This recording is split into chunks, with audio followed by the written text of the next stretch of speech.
Super friends, గ్రహాంతర స్నేహితులు, super friends, alien friends. Hanvika, Riyansh, Nidhu ముగ్గురు నిద్రపోవడానికి సిద్ధంగా ఉన్నారు.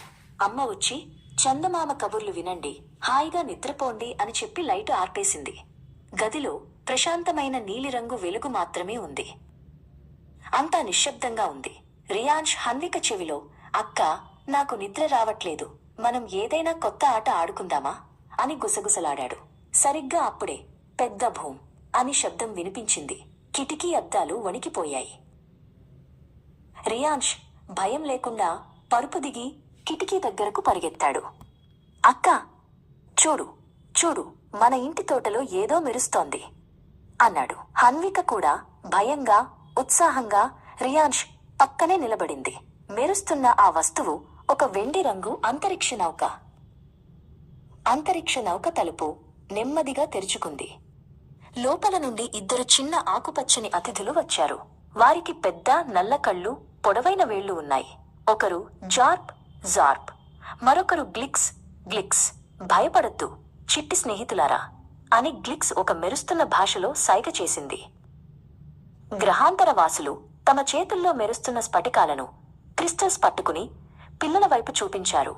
మీ ముగ్గురికి మేము చిన్న బహుమతులు ఇస్తున్నాము అన్నాడు జార్ప్. ఆ కాంతి హన్వికను తాకగానే ఆమె గది పైకప్పు వైపు తేలిపోవడం ప్రారంభించింది. హన్వికకు గాల్లో తేలియాడే శక్తి వచ్చింది. తరువాత గ్లిక్స్ రియాన్ష్ వైపు కాంతిని పంపింది. రియాన్ష్ ఒక్కసారిగా చాలా బలంగా మారాడు. అతను మంచం కింద ఉన్న బొమ్మల పెట్టెను ఒక్క చేత్తో సులువుగా ఎత్తేశాడు. రియాన్ష్ సూపర్ బలం, సూపర్ స్ట్రెంగ్త్ వచ్చింది. నిధు ఇంకా నిద్రపోతూనే ఉంది. గ్లిక్స్ నిధును తాకగానే నిధు శరీరంలో చిన్న చిన్న మెరుపులు వచ్చాయి. నిధు నవ్వింది. ఆమెకు జంతువులు, పక్షులు ఏమనుకుంటున్నాయో తెలిసే శక్తి వచ్చింది. హన్విక, రియాన్ష్ ఆ శక్తిని చూసి ఆశ్చర్యపోయారు. ఆ రాత్రి మొత్తం వారు గదిలోనే తమ కొత్త శక్తులతో ఆడుకున్నారు. హన్విక గాల్లో తేలియాడుతూ పట్టుకుంది. రియాన్ష్ బలంగా దూకి అంతరిక్ష నౌక గురించి ప్రశ్నలడిగాడు. తెల్లవారుజాము అవుతుండగానే జార్ప్, గ్లిక్స్ వెళ్లడానికి సిద్ధమయ్యారు.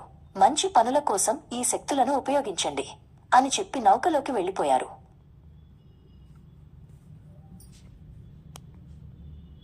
గ్రహాంతరవాసులు వెళ్లిపోయారు. ఒక నెల తర్వాత వారు టీవీలో వార్తలు చూశారు. నగరంలో ఒక పెద్ద దొంగ బ్యాంక్ దోచుకోవడానికి ప్రయత్నిస్తున్నాడు. హన్విక, రియాన్ష్ వెంటనే తమ ప్రణాళికను సిద్ధం చేసుకున్నారు. హన్విక తేలుతూ వెళ్ళింది. రియాన్ష్ పరుగు ప్రారంభించాడు. హన్విక గాలిలో తేలుతూ దొంగ చేతిలోంచి డబ్బు సంచిని తీసుకుంది. రియాన్ష్ తన సూపర్ బలంతో దొంగను సులభంగా పట్టుకుని పోలీసులకు అప్పగించాడు. నిధు 1 ఏళ్ల పెంపుడు కుక్క మొర వింటూ దొంగ ఎక్కడ దాక్కుంటాడో సరిగ్గా చెప్పింది. ముగ్గురు సూపర్ పిల్లలు తమ నగరాన్ని కాపాడారు. అప్పటి నుండి హన్విక, రియాన్ష్, నిధు సూపర్ ఫ్రెండ్స్.